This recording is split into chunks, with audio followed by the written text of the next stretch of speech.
Now we will discuss another benefit of different bound matrices, which is called canonical representation of the difference logic constraints. A class of formulas have canonical representation if we can transform into in a way that if all equisatisfiable formula turn into same representation.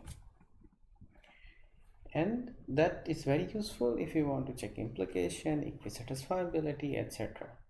And not many classes of constraints have this property, but in DBMs have this property. Therefore, the difference logic constraints also allows us to have a canonical representation. How do we prove that? That the DBMs represents the constraints canonically. So to do that, we need a definition, something called tightness.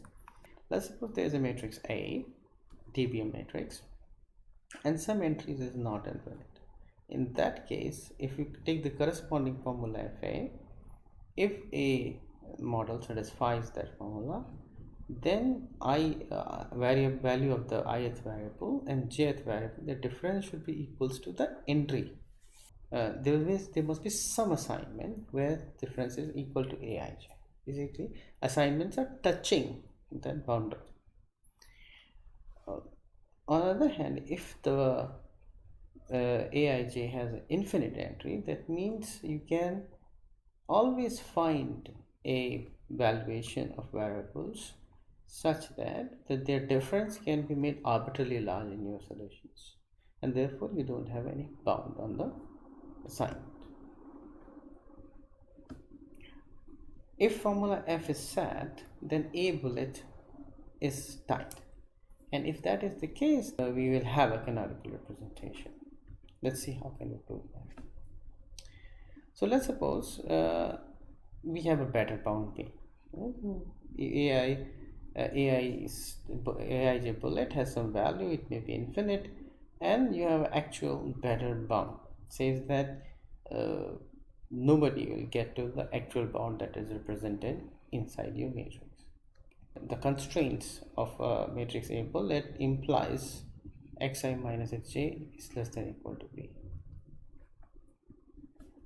Like the last proof, if we try to apply the Farkas lemma on this implication, the linear combination of constraint here should produce this constraint and something less than or equal to b.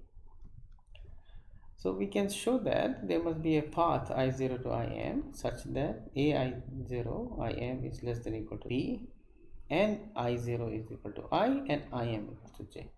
Okay? That's why your implication is that Farkas lemma application is working.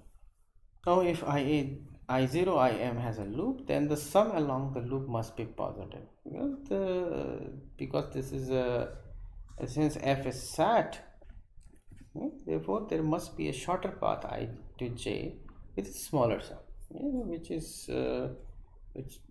and therefore a loop free path in I to j exists such that the sum is less than or equal to b. And if that is the case, then aij should be equal to less than or equal to b, and that is not the case, therefore contradiction, and therefore a bullet is tight. So once you have a tightness, then you can say that any constraints which can be turned into tight DBM will produce a canonical representation. And using this canonical representation, we can easily check the equisatisfiability and implication between two formulas.